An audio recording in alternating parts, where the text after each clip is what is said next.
Hi everyone, welcome back. It's Doug from Beyond Territory. In this episode, I'm going to show you how to make a corner piece of a wall for the Peninsular War campaign. A bit of terrain for you. It's quite quick, quite easy to make, but I've also got a couple of extra ones that I'm not showing, but some alternatives so you can make it quite modular and add pieces, straight pieces onto your wall. But here's another one. You can also have damaged sections of varying heights of the walls, and you can be quite flexible with what you're making. So I hope you pick up something. I hope you find it useful. I hope you pick up a couple of hints and tips for your own terrain building. And again, if you like what I'm doing, please feel free to like and subscribe. Take care of yourselves. Starting off, I'm going to create a base. I'm going to make a corner wall first. So I've marked it out.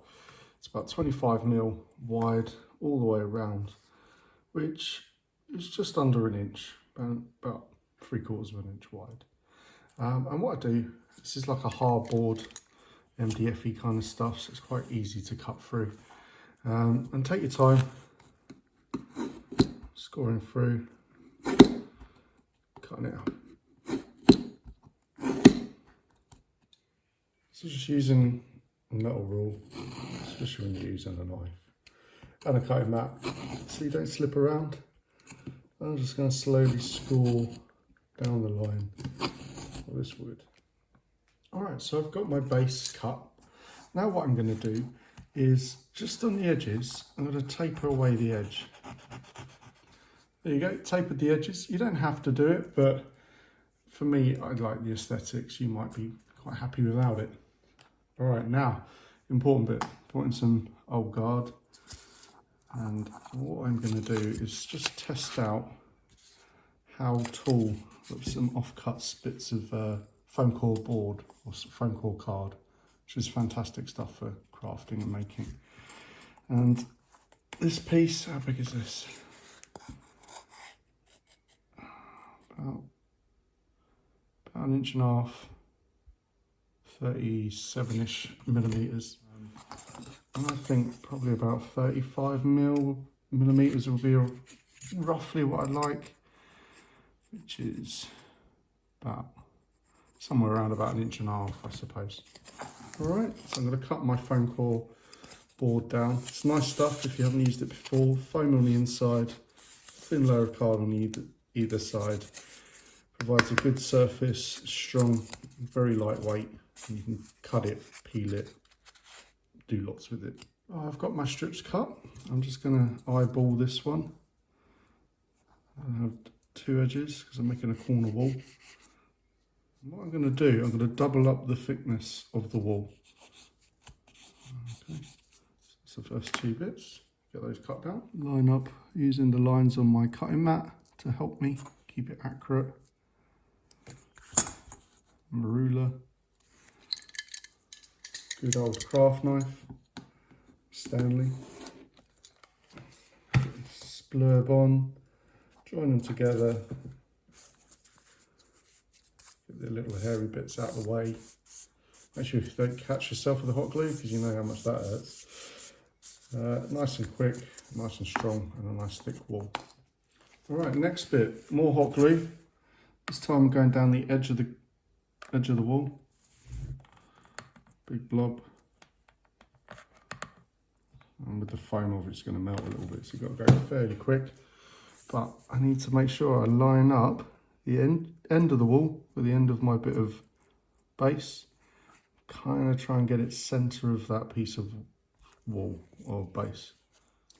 Now with the corner piece, I could, if I wanted to, just butt it up against that part there, but I don't like seeing the edges of the foam like that, seeing the pieces in that material. So what I'm going to do, I'm going to mark out that thickness, just take the width with a pencil, at it with my knife,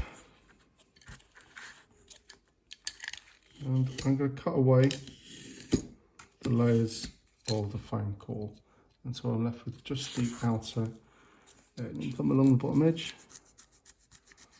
For surgery. There you go. I've got my L flap. Now, And I glue it in place now. Get a nice clean surface on the outside edge. So coming along the edge.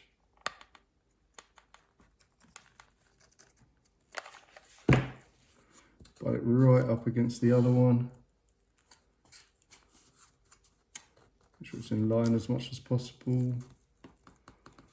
Hold it down, a little bit of glue in there. Close the flap. One of my favourite box card from a cereal box. And I'm going to cut a strip of the card about a centimetre. What's that?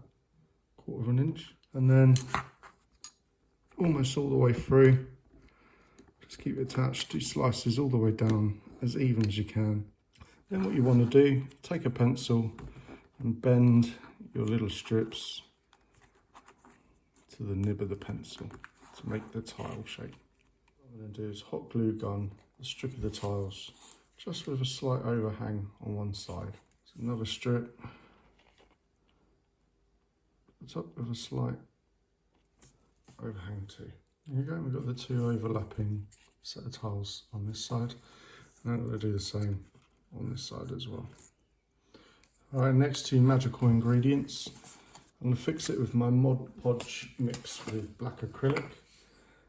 2 reasons. A, the Mod Podge is going to hold everything together tight, give a good base coat for my tiles, for me to paint on the coats on top.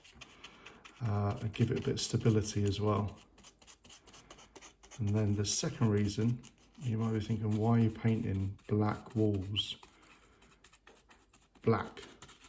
What I'm going to do with the Mod Podge, as it's got a bit of the sticky surface inside it, I'm going to put a bit of sand on the walls as well to give a bit of a texture into it as well. Come at it with my spice shaker full of, this is my kids' play sand I've stolen. Now that the Mod Podge and the black acrylic paint has dried with a little bit of sand in there, got a nice textured base to start putting my colours on. So I'm going to come in now for the wall with a light coat, a base coat of an off-white mixed with white acrylic and a bit of light brown ochre. I'm just going to smother it along the walls. And once that dries, I then just do the tiles with a burnt sienna all over. Now I'm going to come in with some washes. I'm going to come in with Agrax Earthshade. I'm just going to apply it to the wall.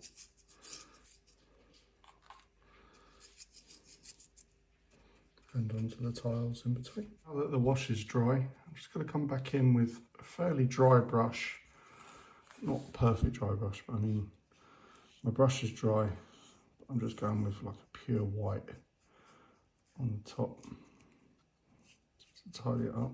But I want to keep the bottom half quite rough and worn. So then it becomes, basically what I'm saying, once the heavy load of paint comes off at the top, I can then use the rest of the brush as a kind of a dry brush on top of the textures that I've got on the wall. It looks quite cool. Then for the tiles, I'm just coming in with a light, so my burnt sienna basically mixed with a bit of white. I'm just catching the edges of the tiles. Now that the painting's pretty much done, I've got to tidy up the bases. So first of all, a layer of PVA glue along the bottom edge.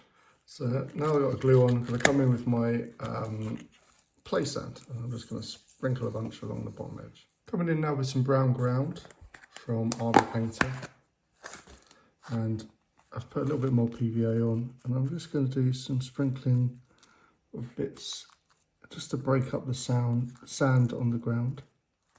Next bit is, and the last bit really for my basing, is some broken bits of cork, and I use them as like little stones, or large pieces of stones, and I'm going to press them in sporadically around the edges.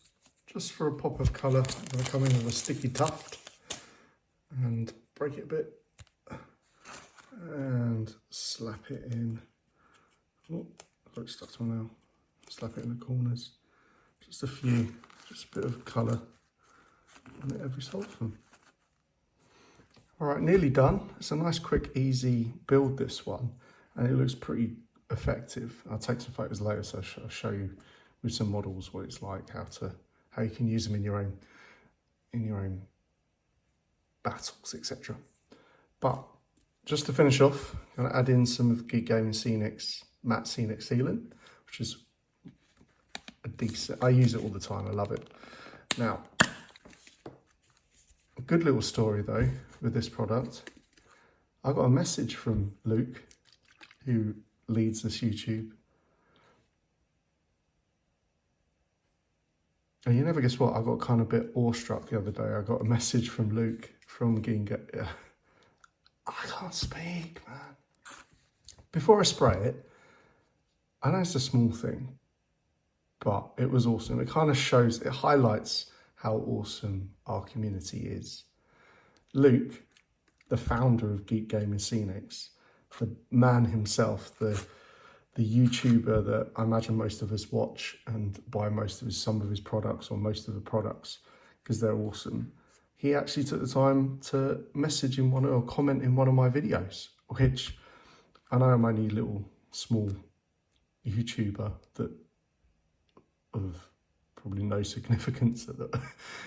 He took the time to message and he thanked me and he gave me some advice and tips on how to take care of the bottle that I hadn't mentioned before.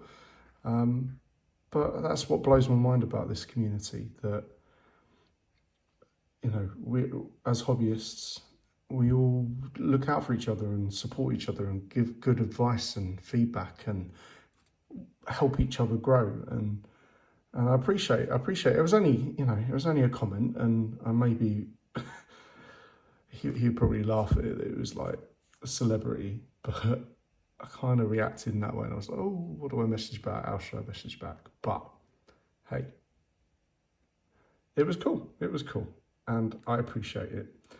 And yeah, it was in the video it was in that he commented on was one of them that I made, Little Hills. So I put it in the playlist after this video, so you'll be able to see it. But let's give this a spray and a shake. I'm rambling now.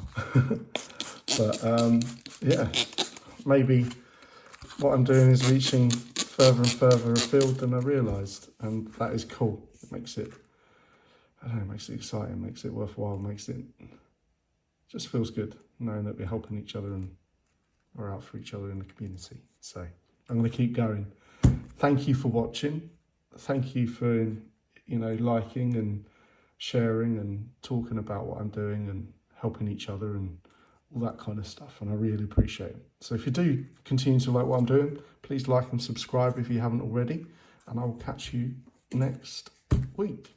Take care. Bye.